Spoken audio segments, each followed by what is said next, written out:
Este vídeo que irei apresentar é um vídeo do historiador Henrique Caldeira, bacharel, mestre e doutorado em História, onde ele vai fazer uma análise dos respectivos dilúvios contado por cada povo da antiguidade. E diante desse vídeo, irei fazer um complemento sobre o conteúdo apresentado pelo mesmo. Quando a gente fala nas histórias religiosas mitológicas da antiguidade, principalmente das histórias do Crescente Fértil, que é a atual Mesopotâmia, que hoje corresponde ao atual Iraque, são histórias muito semelhantes às histórias religiosas mitológicas hebraicas com o dos povos da Mesopotâmia. São totalmente parecidas, onde só mudam os personagens, o contexto geográfico e a narrativa, mas que têm os mesmos objetivos de passar uma ideia de um Deus que se revoltou e se arrependeu em ter feito a humanidade, onde destruiu-la com um dilúvio. Quando nós falamos do chamado Oriente Próximo ou Antiguidade Oriental, estamos falando em um espaço geográfico onde aqueles povos que viviam naquele território, eles faziam muitas trocas comerciais e principalmente a aculturação de outras culturas religiosas dissolvida e absolvida em outras religiões. Os povos da antiguidade, na chamada Antiguidade Oriental, para eles o mundo só era aquilo ali, até porque eles não tinham conhecimento de que existiam outros continentes como a gente conhece hoje. Existe até uma teoria de que os fenícios, que eram considerados como os grandes navegadores, existe a teoria de que eles chegaram aqui no continente americano. Mas só é teoria. Não existe nada comprovado arqueologicamente e nem historicamente. Enfim, na antiguidade, quando um povo conquistava outro, aquele povo que foi dominado, eles eram totalmente desfeitos, principalmente suas culturas, onde esses povos eram forçados a deixarem suas culturas, principalmente suas religiões. Aqueles que não queriam se submeter eram executados, e que se submetessem se tornavam escravos de guerra ou por dívidas. E quando falamos na cultura do chamado Oriente Próximo, especificamente na região do Crescente Fértil, era uma cultura baseada na projeção da cultura do barro, onde eles tinham o barro como algo de extrema importância para fazer e desenvolver monumentos e principalmente a escrita cuneiforme dos sumérios e a escrita hierográfica, que era a escrita egípcia, que são chamados de papiros.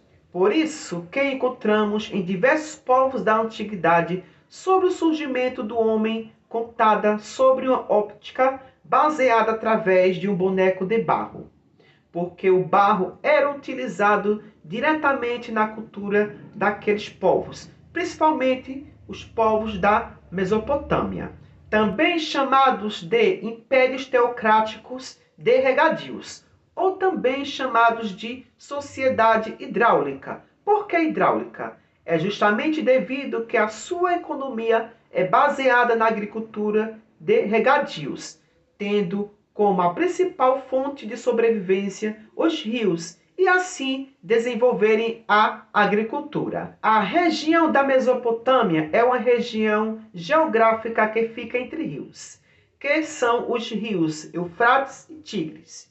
Então, por isso que nasceu o mito de um dilúvio, devido às cheias desses rios.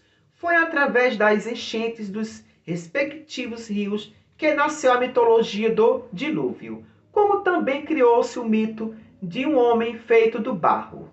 Por isso que é essencial e de suma importância estudarmos história e principalmente a história da religião. Não adianta você ter conhecimento de um livro religioso se você não conhece sua própria história, não conhece a história da própria religião. Para quem não sabe, o continente asiático é o maior continente do mundo, o mais populoso e o mais próspero e rico. Desde a antiguidade, o continente asiático é um continente muito desejado no mundo todo. Isso porque os recursos naturais, de estratégias de rotas comerciais, principalmente marítima, de tecnologias avançadas, robótica, computacionais, armas nucleares, exportações de produtos, principalmente para o Brasil. Também é onde se tem a maior tecnologia arquitetônica e engenharia do mundo, como também é o centro dos surgimentos das religiões. Por isso que o mundo todo está de olho na Ásia. Como as guerras civis, por exemplo, é devido à disputa por todas essas riquezas existentes no continente asiático. Só para você ter uma ideia, o imperador do reino do Mali, Mansa Musa, do continente africano, ele foi para Meca buscar as culturas e os conhecimentos do continente asiático.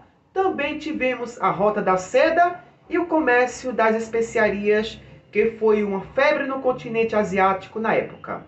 Por hoje só, até o próximo vídeo. Por todo o planeta existem populações vivendo perto de grandes volumes de água, e vários fenômenos diferentes podem elevar o nível dessa água, seja do mar ou seja de rios, e causar inundações inesperadas com consequências bastante traumáticas, que é algo que pode acabar se fixando culturalmente na forma de histórias, mitos e lendas. E um detalhe importante é que várias das grandes civilizações do passado se desenvolveram perto de grandes rios. O Egito se desenvolveu em volta do Nilo, os reinos mesopotâmicos se desenvolveram entre os rios Tigre e Eufrates, a Índia se desenvolveu perto do rio Indo, a China se desenvolveu em torno ali dos rios Azul e Amarelo e por aí vai. E a cheia desses grandes rios nem sempre é algo muito previsível. Geralmente a população dessas grandes civilizações se fixaram o mais próximo possível da margem, porque ali é onde estão as terras mais férteis, é onde está o acesso a esse meio de transporte muito importante também, mas não dá para ficar perto demais do rio, porque senão quando a cheia vem, ela leva tudo que está em volta. Então existe no processo da construção ali de cidades, de vilas, perto de rios, um certo cálculo de onde construir as casas e as outras estruturas. Mas sempre pode acontecer, e aconteceu várias vezes ao longo da história, de vir uma cheia muito acima do esperado e causar um estrago que parece, para aquela população, absolutamente devastador, praticamente o fim do mundo. Esse receio, então, e essa experiência que com certeza todas essas civilizações tiveram, inclusive mais de uma vez ao longo da história, me parece mais do que suficiente para explicar por que todas elas têm alguma história de uma grande inundação. Quer dizer, alguma grande narrativa extrema e exagerada que comunica esse medo e essa experiência. Agora, é verdade, claro, que essa explicação mais simples só vai até certo ponto. Ela explica o fato básico de existirem várias histórias com o tema de inundação, mas algumas das histórias que eu contei lá na primeira parte do vídeo, têm semelhanças muito específicas que não dá para explicar de forma alguma como desenvolvimentos independentes. A história do grande peixe da Índia, do dilúvio maia e da argila mágica da China são tão diferentes que é totalmente desnecessário, na minha visão, imaginar que existe uma raiz comum que conecte essas três histórias. Mas a história da Arca de Noé, da Arca de Atrahasis e da Arca de Deucalião e Pirra, essas é impossível mesmo explicar de forma isolada. Por isso, a partir de agora, a gente entra na terceira e última parte aqui desse vídeo, que é uma comparação mais direta dessas histórias especificamente, do dilúvio de Gênesis, do Atrahasis e da Grécia. E o objetivo dessa terceira parte é identificar as conexões históricas entre elas, qual veio primeiro, quem leu quem, enfim, por que elas são tão parecidas. Bom, então deixa eu começar demonstrando aqui por que é claríssima a relação entre essas histórias. Vamos focar primeiro na comparação do dilúvio do Gênesis com o Atrahasis, e depois a gente entra lá no final com o dilúvio grego. Então, primeiro, a sequência narrativa da história de Noé e do Atrahasis é basicamente a mesma. Há uma decisão divina de destruir a humanidade, depois um homem é alertado sobre o que está por vir, é instruído pela divindade a construir uma grande embarcação, é instruído a colocar animais na grande embarcação, a terra é inundada por águas que vêm de cima e de baixo, e quando as águas baixam, o barco para num monte, o sobrevivente principal desembarca e faz um sacrifício. Além desses paralelos narrativos, também tem paralelos linguísticos interessantes. Na instrução que Yahvé dá para Noé construir a arca, lá no texto de Gênesis, aparecem dois termos hebraicos bem peculiares, que são gofer e kofer. Geralmente esses termos são traduzidos como sendo um tipo de madeira e como betume. Só que a primeira palavra, o gofer, só aparece uma única vez em toda a Bíblia, e isso dificulta muito a compreensão da palavra, já que não dá para comparar essa ocorrência do termo com nenhuma outra ocorrência em contextos diferentes. Por causa disso, inclusive, algumas traduções, até em português, preferem deixar o termo em hebraico mesmo, para não ter erro. O curioso é que essa palavra se parece muito com a última palavra, que é o kofer, traduzida como betume, que é o material utilizado para impermeabilizar a arca. E essa palavra, kofer, com certeza é uma palavra de origem acádia, que é a língua em que o Atrahasis foi escrito. O termo em acádio é kupru, que também significa betume e é utilizado pelo super sábio, né, o protagonista do Atrahasis, para impermeabilizar a sua embarcação. E se a gente considerar a possibilidade de que o gofer, assim como o kofer, é uma palavra emprestada do acádio, a gente poderia procurar algo como gupru, por exemplo, que correspondesse ao gofer nessa língua, né, no acádio. E, acredite, o termo existe. Gupru significa casa de junco em acádio. Ou seja, a ideia do texto seria que a Arca de Noé deveria ser feita de junco, usado em construções ali de casas,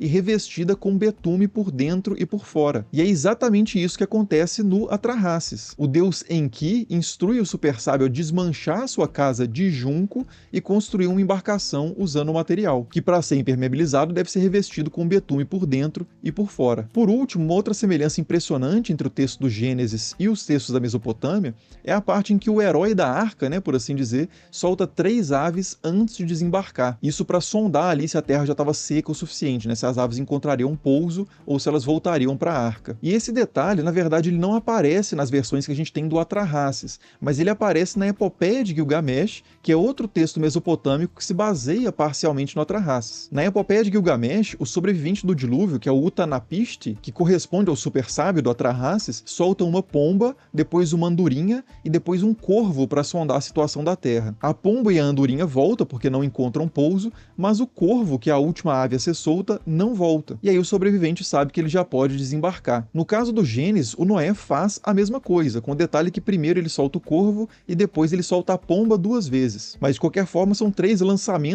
de ave para verificar se dá ou não para descer da arca. Quer dizer, né, as semelhanças entre a história bíblica e as histórias mesopotâmicas são incomparáveis com qualquer semelhança mais genérica com outras histórias do dilúvio, né, como por exemplo a história de Tamandaré sobrevivendo subindo numa palmeira. Aqui na comparação do Gênesis com o Atrahasis, a coisa realmente vai nos detalhes. Agora, claro que também há muitas diferenças entre essas histórias, né, como o formato da embarcação, o tempo de duração do dilúvio, a ordem que as aves são enviadas, o motivo dado por Deus ou pelos deuses para decidirem acabar com a humanidade. E para quem quer entender o sentido próprio de cada história, né, a sua mensagem teológica, política ou coisa do tipo, é absolutamente fundamental considerar essas diferenças, né, sem a menor sombra de dúvidas. Mas para o nosso objetivo aqui, que é identificar as conexões históricas entre esses textos, o que mais importa realmente são as semelhanças. Bom, e quais as conexões históricas, então, entre esses textos, né? Um copiou o outro ou não? Então, para responder essa questão, a gente tem que considerar ainda 2 coisas principais, que são a questão da data e do local desses textos. A versão mais antiga que a gente tem do texto do Atrahasis data do século 17 a.C., e isso é comprovado por evidências internas e externas ao texto. Muitos outros textos bem antigos também usam o texto do Atrahasis, como é o caso da Epopeia de Gilgamesh, na sua versão clássica lá do século 13 a.C., e no final das tabuinhas da versão mais antiga que a gente tem do Atrahasis, tem um colofão, que é basicamente um carimbo editorial que era colocado pelo escriba no final do texto, onde está escrito o seguinte: da mão de Ipik-Aya, escriba, mês de Ayar, ano tal do reinado de Ammi-Saduqa. Pelas cronologias dos antigos reis babilônicos, a gente sabe que esse Ammi-Saduqa é o bisneto do famoso Hammurabi, do Código de Hammurabi, e que ele reinou entre 1650 e 1600 a.C., aproximadamente. Já no caso da Bíblia, a questão da datação é um pouco mais complicada. Materialmente, os manuscritos mais antigos de Gênesis que a gente tem hoje estão entre os manuscritos do Mar Morto, que datam do século III a.C. em diante. E nenhum dos fragmentos do Gênesis entre os manuscritos do Mar Morto contém a história da Arca de Noé. São fragmentos de outras partes do Gênesis. Mas, por outras evidências indiretas, como textos de comentários a Gênesis que são mais antigos, a gente sabe que o texto do Gênesis é mais antigo do que o século III. O problema é saber quão mais antigo. Os historiadores hoje que jogam esse texto mais para o passado consideram que pelo menos a base do texto da Arca de Noé é do período monárquico de Judá, por volta do século X a.C. Mas a maioria dos especialistas aposta em uma datação bem posterior, que seria durante ou após o exílio dos judeus na Babilônia, que acontece no século VI a.C. Quer dizer, se foi esse o caso, né, o texto ali da Arca de Noé seria mais de 1000 anos mais recente que o Atrahasis. E mesmo quem acredita que Moisés é o escritor do Gênesis, né, que é uma posição tradicional defendida em algumas comunidades de fé, mas que não tem nenhum prestígio acadêmico atualmente, teria que colocar o texto por volta lá do século XIV, XV, XIII a.C., que é quando supostamente teria vivido Moisés, que também é uma figura historicamente muito incerta. E mesmo assim o texto continuaria sendo posterior ao Atrahasis. Mas, dito isso, é importante ter em mente que uma coisa é a história contada e outra coisa é a história registrada por escrito. Tanto o Atrahasis quanto a história da Arca de Noé podem ter circulado oralmente por muito tempo antes de serem registradas pela primeira vez na forma de texto. Só que aí a gente entra num território ainda mais indeterminado em questão de datas. Então, assim, para ficar no que a gente tem de mais sólido, é isso, o texto de Atrahasis é mais antigo que o texto da Arca de Noé. E outra coisa, voltando para aquele esforço de buscar um evento real por trás da história, vale dizer também que uma grande história de inundação se encaixa muito melhor no cenário da Mesopotâmia, onde a gente tem dois grandes rios com cheias realmente violentas, né, o Tigre e o Eufrates, do que na região dos antigos reinos de Israel e de Judá, né, que tem um rio muito menorzinho e muito mais pacífico, né, que é o Jordão. E sobre esse ponto, inclusive, é interessante dizer que há evidências geológicas de uma inundação particularmente devastadora ali na antiga cidade de Churupaq, nas margens do Eufrates, por volta de 2700 a.C. E o curioso é que outra versão do dilúvio mesopotâmico, que é mais antiga talvez até que o Atrahasis, que é a história de Zio Sutra, tem como personagem principal, né, tem como seu Noé, por assim dizer, um rei justamente de Churupaq, que é essa cidade que tem evidências geológicas de uma grande inundação ali na Mesopotâmia. Bom, então finalmente a gente pode cravar então que o texto da Arca de Noé é um plágio dos textos mesopotâmicos? Calma, ainda falta a gente dar uma olhada em uma última questão, que é a questão da localização dessas histórias. Geograficamente, o Gênesis representa uma cultura ali de uma região, que é a região dos antigos reinos de Israel e de Judá, na região maior ali do Levante. E o Atrahasis é um texto da região da Mesopotâmia. Essas duas regiões são extremamente próximas e tiveram vários contatos ao longo da história, tanto por migrações quanto por comércio e guerra. E as pessoas que circularam entre essas duas regiões, historicamente, levaram sempre com elas, né, claro, a sua cultura, os seus costumes e as suas histórias. Portanto, é perfeitamente possível que uma história criada originalmente em uma dessas regiões tenha se espalhado para as regiões vizinhas. E como o texto mesopotâmico é mais antigo que o da Bíblia, o mais provável é que a direção desse deslocamento tenha sido realmente da Mesopotâmia para o Levante. Inclusive, se a gente considerar que o texto do Gênesis é posterior ao exílio dos judeus na Babilônia, a gente teria uma ocasião perfeita aí para situar o momento exato em que os judeus se apropriaram da história mesopotâmica do dilúvio. No início do século VI, os judeus foram forçados a se deslocar para a Babilônia, viveram lá por cerca de meio século e absorveram durante esse tempo muitos traços culturais da região e finalmente voltaram para sua região ali na parte do Levante. Nesse período é perfeitamente possível que os judeus tenham se apropriado da história mesopotâmica do dilúvio e produzido aí a versão da Arca de Noé. Ou isso pode ter acontecido antes também, sem o menor problema, né? No século 17 a.C., que é a data da versão mais antiga conhecida do Atrahasis, né? Mais de 1000 anos antes do exílio, a gente já tinha contato entre essas regiões. Mas seja como for, o mais provável é que realmente a história da Arca de Noé seja uma apropriação da história mesopotâmica. Veja bem, uma apropriação, não um plágio. A ideia de plágio, né, de uma cópia indevida de algo com direitos autorais, é totalmente ausente no mundo antigo. Nada era mais comum e usual na região do Antigo Oriente Próximo, né, incluindo a Mesopotâmia, o Levante e até o Egito, do que copiar, modificar, resumir, expandir e rearranjar qualquer tipo de texto. E isso sem qualquer preocupação com originalidade ou direitos autorais. O que acontecia era simplesmente a apropriação. E eu uso essa palavra aqui sem nenhum sentido negativo, é simplesmente o ato de tornar algo próprio a si mesmo. O ato de receber, de acomodar e adaptar algo de outra cultura à sua própria. Ah, e os gregos, né? Até agora eu não falei dos gregos, que a história é muito parecida também. Como é que pode a história de Deucalião e Pirra ter tantos elementos em comum com a história de Noé e do Atrahasis? Então, geograficamente, os gregos também estão logo ali no Mediterrâneo Oriental e também tiveram muito contato com essas regiões durante milênios. A versão mais antiga da Arca de Deucalião, né, da arca do herói grego aí, é do século V a.C., e a versão mais famosa, mais conhecida, que é a de Ovídio, é da virada do século I a.C. para o século I depois de Cristo. Então são histórias que podem ter recebido tanto influências mesopotâmicas quanto influências judaicas. Outra versão desse mito, inclusive, já do século II, até acrescenta na história da Arca de Deucalião que os animais entraram na arca de dois em dois, algo que não aparece em nenhuma versão anterior e que provavelmente remete à versão bíblica. Quer dizer, os gregos também possivelmente, aqui pelo menos esse autor, né, que é o Luciano de Samósata, que era sírio, na verdade, vivendo no Império Romano, mas de cultura grega, também pode ter se apropriado aí de elementos judaicos para modificar uma história grega, que por sua vez já tinha raízes mesopotâmicas. Ou seja, né, historicamente, esses contos, essas lendas, esses mitos, não são simplesmente importados e apropriados de uma vez por todas. Enquanto o fluxo cultural continua, enquanto diferentes culturas se mantêm em contato, novas apropriações podem continuar acontecendo. E aí o mito continua a sua história de transformação ali, né, se desenvolvendo, se modificando, sem absolutamente qualquer constrangimento relacionado à propriedade intelectual ou a fronteiras culturais, né, patrimônio cultural ou qualquer coisa do tipo. Então, em resumo, né, por que há tantas histórias de grandes inundações pelo mundo?